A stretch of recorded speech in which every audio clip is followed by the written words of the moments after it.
Today we're going to talk about bugs and debugging. We talked about bugs. We said that these are the problems that are caused by humans, and there are two types of bugs, unintended and intended. So what are unintended bugs? So there's an actual problem that you didn't foresee, and then it's through the bug that you understand, oh, something is wrong, I have to check my code and see what's going on. So, but what are intended ones? What do we call an intended bug? So in that case, the functionality is right. Your code does what it's supposed to do. The problem is that whether it was a problem in communication or interpretation of the developer, so they didn't understand what actually was needed, so they ended up designing something that wasn't required. So that's still a bug because it's doing something that we don't want to. And it's much easier to debug any problem you find earlier in the development. Like the later you find them, the costlier they're going to be. The way that we debug a program that we're developing through TDD is different from legacy coding. And legacy coding is like the normal type of programming that you write all the functionalities and then you write your test cases rather than the other way around. So there are different types of bugs. One of them, syntactic ones. So it's either you forgot to put the semicolon or you just had a typo in one of your arguments or things like that. And usually with syntactic problems, your code won't run at all. So that's kind of easy to spot because you can't run your program until you fix that bug. So for example, there's a problem that a lot of websites had. Right now it's much less, it's considerably less, but they're not compatible for mobile devices. So you have a design that's working for computers, but for smaller screens, everything's going to be messed up. You even can't access some things. Or even like a simpler problem that you just have a div over all your functions, like all the text fields and everything. So your code is doing everything that it's supposed to do. You just have something that's preventing you from accessing and actually inputting the data inside that text field. And problems with logic, for example, like using greater than instead of less than. Or also problems with memory, like Stack Overflow or wrong referencing, that you try to access a certain part of your memory, but you're not giving the right address, and therefore you're not accessing the right data. So let's talk about debugging. The difference between debugging and testing is that in debugging, you find the problem and you also fix it. So it wouldn't be called debugging if you didn't fix the bug.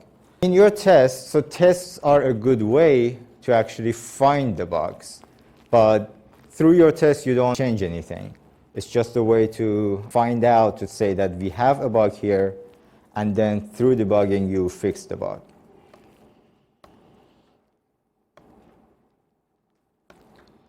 And yeah, as I said, there are two different approaches toward it. So one of them is through TDD.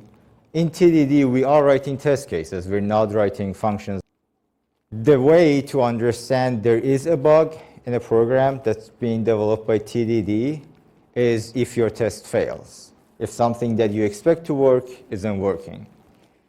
And so for that, you have to go and see what function it was, like what you were trying to do. If you don't find the problem, there is a chance that there is something else that needs to be tested that you haven't done it yet. So for example, you're testing a sum function. You send two inputs and you expect a certain value from your function. But what happens is that you get an error message. And when you check it, when you go to your code, you see that there is another function that's checking the type of your inputs. And you don't have proper tests, so it's that function that isn't checking the types properly. And so, for example, if you send a string, it tries to add an integer with a string, and that's why you get an error message. So your sum function is working fine. There's no problem with that. But there's another function that you haven't tested yet, and that's getting in your way. But with legacy coding, it's a bit more straightforward. You just try to run your code, and you can't, and you have to find where the problem is. So in that example that I said, before actually trying to fix the problem, because your problem is with that function that's checking the type of data. So it doesn't matter what you do, as long as you don't fix that problem, you're not going to fix the problem with your sum function. So make sure that you have all the test cases for the other things that you need before doing your main test. And then you can see if you fix the problem or not. So with legacy debugging, there are two primary techniques. One of them is to actually replicate the bug. So you find out what's causing your code to crash, and you come up with some inputs, and you see which part of the code is going wrong. And one way of doing that is through logging or doing sysout or like print or whatever, depending on the language you're using. I'm pretty sure like all of you have done that many, many times. So you just have to put like prints at different parts of your code to see what's happening. And that's one way to go about it. There's also another way, which is better, is to use the debugger that today's IDEs, most of them have it, just like in the software. So you can have breakpoints, and that's where your code stops, and you have the chance to actually check your variables, the values inside your variables, and see if they are expected or not.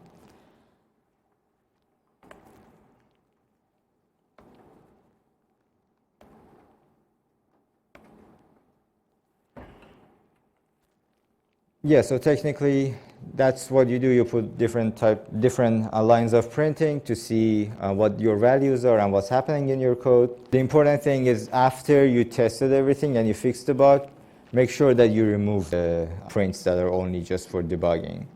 Commenting them isn't enough because still your code isn't clean enough. So if you don't need anything, if you don't need something, just get rid of it. Don't have it in your code.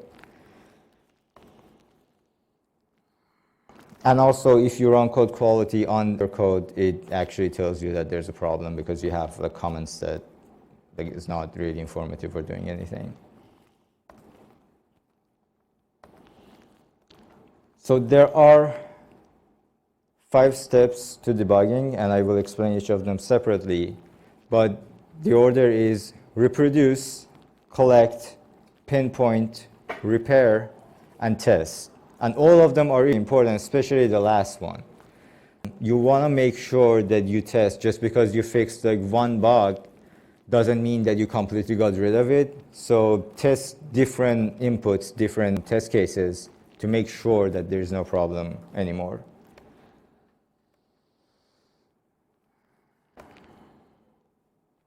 So one thing about reproducing your bugs is to make sure that you're using the input that constantly crashes your code. So if you're doing something that sometimes works and sometimes doesn't, that's not a good way to find the bug because sometimes your code works. And you want to find things that always make your code to crash. Then you get some information, you get an idea of what's happening. So you collect your clues, and you find where the error is. So now that you have an idea of what's going on, you can either come up with an explanation that you think that this is the reason that your code is failing, and then test it and see whether it is or not. Or you do it by divide and conquer approach, which is you break it down into small pieces, and you test each of those small pieces separately, and hopefully you will find where the problem is, or maybe there are multiple problems, and then you can fix each of them and test the whole code again. So yeah, after you found all the problems, you repair your code, and you test to make sure that everything is working as expected. And also the other thing is, especially when you're doing it in TDD, make sure you're running all of your codes because, again, remember, you're fixing a bug, and fixing bugs causes other bugs. So you want to run all your test cases to make sure that you haven't messed up any other part of your code.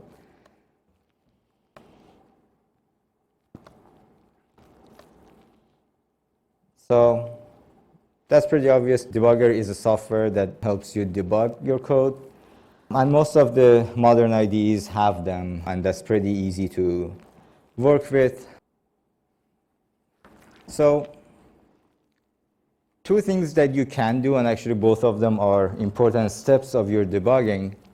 The first one is break or stop. So you stop at a certain part of your code because you want to check your variables or how your methods are working. And after that, you take a step forward. So you may end up having different breakpoints and go from one to the other. And in each step, you check your variables and you check to see everything is working as you expect them.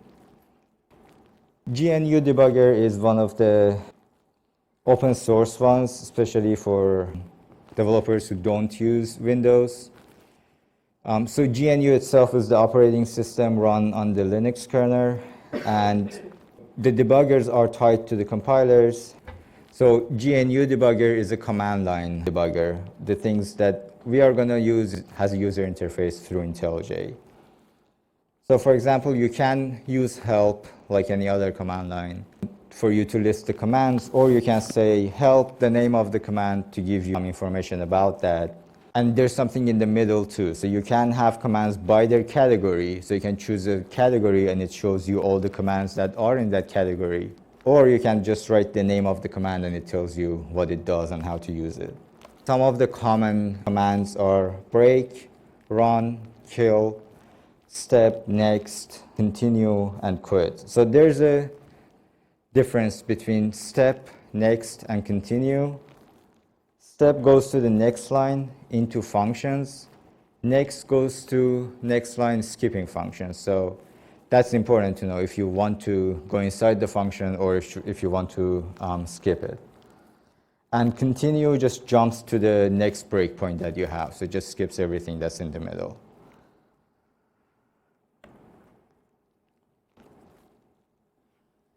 So that's an interesting name, postmortem debugging. So that's pretty much what the name suggests.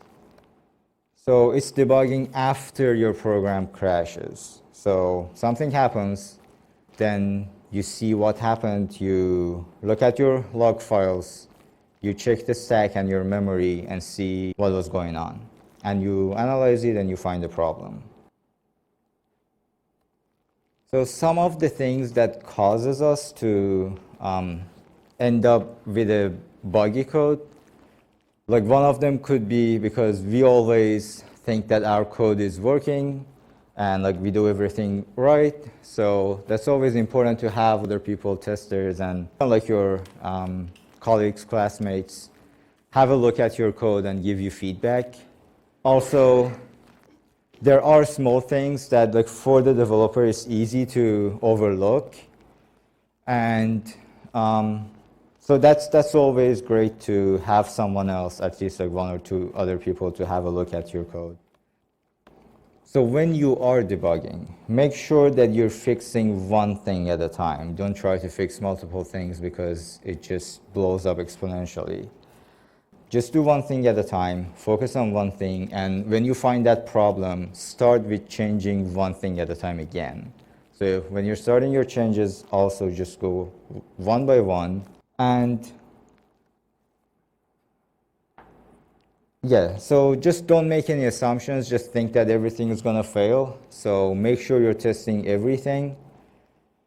And a good thing to do is to start with checking the most recent changes, and that makes sense because it's usually the new changes that are causing the bugs. So you can start from there, and then you go back and check the rest of the code if you didn't find what's causing the bug. And don't hesitate to use multiple breakpoints. I mean, obviously, you don't want to do it for like every single line. That would be exhausting for you. But if you think that you can use a breakpoint, do it. It's just you have to click next or skip. Having a bug, one of the main reasons is that you overlook the zombies. So make sure you check that. That's one of the things that you check. Make sure your boundaries are fine. Make sure that there is no division by zero or any other logical flaws that makes your code crash. And this is also very important. If you're stuck, just leave it, take a break.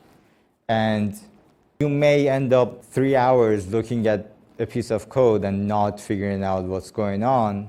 And then you get up, you take a break, you maybe like have a cup of tea, and come back half an hour later and it's just there. And it's not me saying it, it's like every single person who codes says that. So try to slip on it, just don't even think about it, and come back to it the next day. It would be much easier to figure out what's going on. And you can also always try to explain it to someone. And it's not just with the bugs, it's with almost anything. If you don't understand something, try to explain it to someone.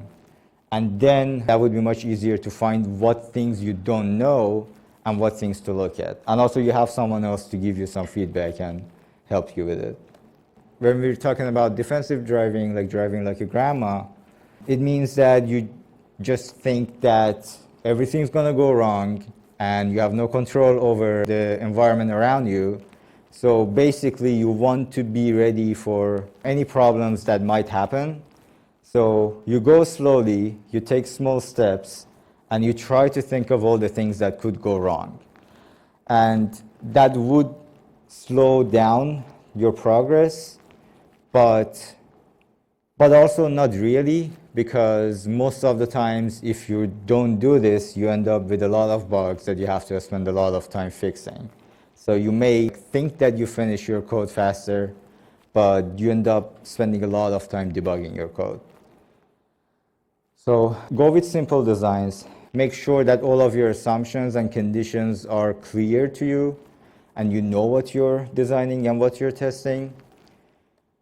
And technically, make sure that every single object has only one function. Make sure you're following the clean code principles and test-driven development as well. We also have another type of programming that's called evolutionary programming. And that's kind of the same thing as TDD. So what we do is we start from bottom up. We think about the smallest things and we start testing, seeing if they work. If they don't, we implement it, or we fix the problem, test it again, everything passes, then we take one more small step and we do the same process again. And after everything is ready, everything can come together and make your whole program.